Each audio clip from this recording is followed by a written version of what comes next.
প্রিয় শিক্ষার্থীবৃন্দ, আজকের অনলাইন ক্লাসে সবাইকে স্বাগতম জানাচ্ছি। করোনার এই বৈশ্বিক মহামারীতে আশা করি তোমরা সবাই সুস্থ আছো, ভালো আছো। আমি নাজদিন আক্তার বিথি, প্রভাষক, কৃষি শিক্ষা, কোনাবাড়ি ডিগ্রি কলেজ। তোমরা স্লাইডে দুটি ছবি দেখতে পাচ্ছ। ইতিমধ্যে তোমরা নিশ্চয়ই বুঝতে পেরেছ আজকে আমাদের পাঠ্যসূচি কী।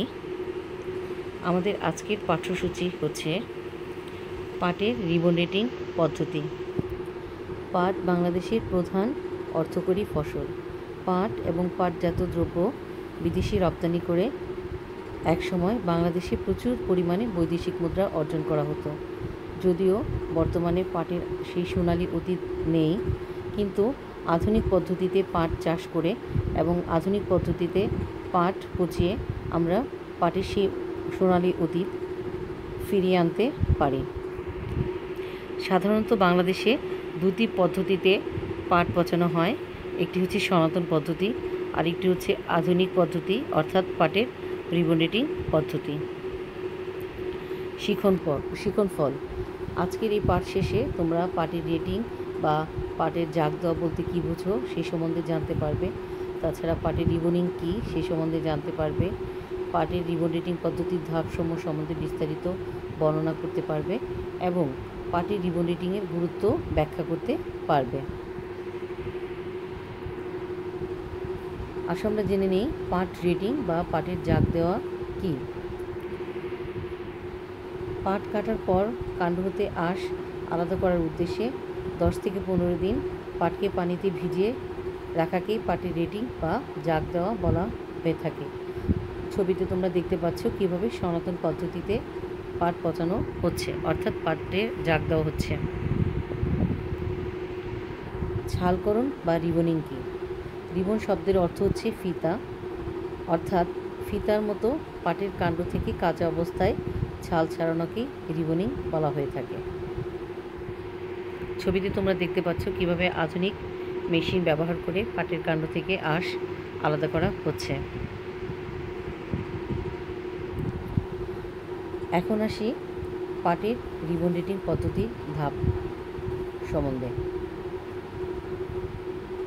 প্রথমেই পাট কাটার উপযোগী হলে, অর্থাৎ পাটের বীজ বোনার 105 থেকে 110 দিন পর পাট কেটে নিয়ে আসতে হবে। এক্ষেত্রে আমাদের লক্ষ্য রাখতে হবে পাট কাটার একদিন আগে জমিতে হালকা সেচ দিয়ে নিতে হবে। ছবিতে তোমরা দেখতে পাচ্ছ কিভাবে মাঠ থেকে পাট সংগ্রহ করা হচ্ছে। পাট কাটার পর পাট থেকে হাত দিয়ে পাটের পাতাগুলো ছাড়িয়ে নিতে হবে। এরপর পাট গাছের পাতা ছাড়ানোর পর পাট গাছের গোড়ার 3 থেকে 4 ইঞ্চি পরিমাণ অংশ বাঁশের মুগুর দিয়ে ভালোভাবে থেতলিয়ে নিতে হবে। পাটের গোড়া থেতলানোর পর রিবনারের সাহায্যে পাটের ছালকে 2 ভাগে ভাগ করে 2 হাত দিয়ে একসাথে টান দিলে পাট খুঁড়ি এবং পাটের ছাল আলাদা হয়ে যাবে। ছবিতে দেখতে পাচ্ছ তোমরা কিভাবে রিবনারের সাহায্যে কাঁচা পাট থেকে পাটের ছাল আলাদা করা হচ্ছে। পাটের ছাল ছাড়ানোর পর পাট পচানোর জন্য গর্ত তৈরি করতে হবে। সাধারণত 1 বিঘা জমিতে উৎপাদিত পাটের ছাল পচানোর জন্য 6 মিটার দৈর্ঘ্য, 2 মিটার প্রস্থ এবং 1 মিটার গভীর করে গর্ত তৈরি করতে হবে। গর্ত তৈরি করার পর গর্তের তলা এবং কিনারা পলিথিন দিয়ে ভালোভাবে ঢেকে দিতে হবে এবং পানি দিয়ে গর্তটিকে ভরে দিতে হবে। সাধারণত 1 কেজি কাঁচা পাটের ছাল পচাতে 3 লিটার পানি প্রয়োজন হয়। এরপর গর্তের মধ্যে পানি দেওয়ার পর আমাদের ছাড়ানো ছালগুলোকে মোড়া বা বান্ডেল করে গর্তে ভিজাতে হবে। ছাল গর্তে রেখে কচুরিপানা বা চট দ্বারা ঢেকে দিতে হবে। সাধারণত 10 থেকে 12 দিন পচানোর পর ছালের মোড়া তুলে পরিষ্কার পানিতে ধুয়ে পরিচ্ছন্ন করে নিতে হবে। ছবিতে তোমরা দেখতে পাচ্ছ কীভাবে পাটের ছালগুলোকে পানিতে ডুবিয়ে রাখা হচ্ছে।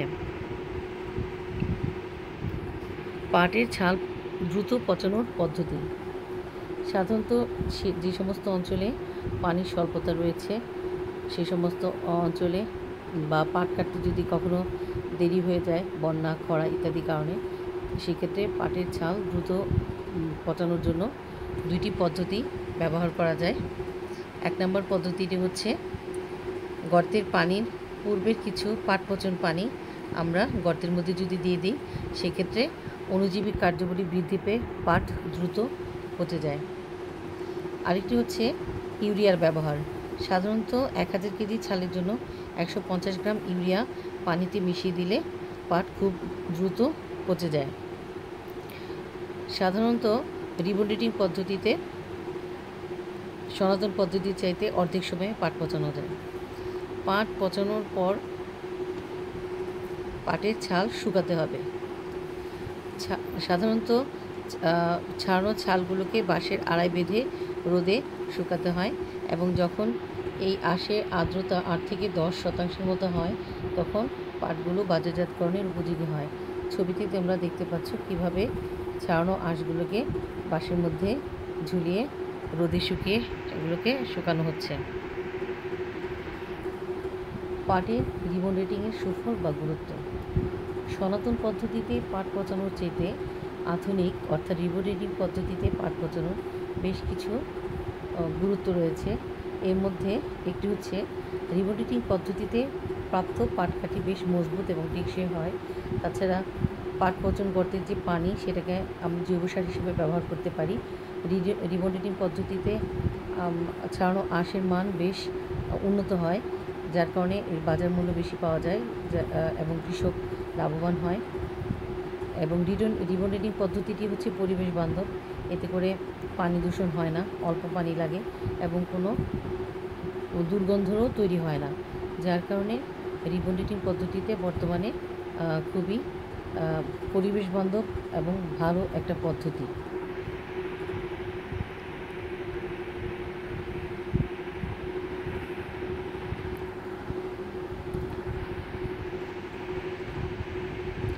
তোমাদের জন্য একটি বাড়ির কাজ রইল।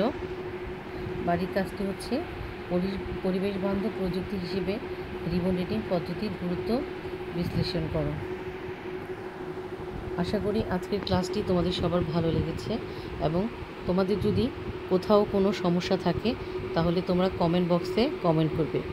প্রিয় শিক্ষার্থীবৃন্দ, তোমরা যদি আজকের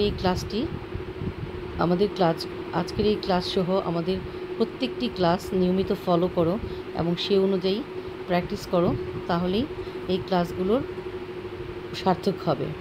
তাছাড়া এই ক্লাসের পাশাপাশি তোমরা যে পাঠ্য বই আছে সেই পাঠ্য বইও ভালো করে অধ্যয়ন করে নেবে। সবাই ভালো থেকো। ধন্যবাদ।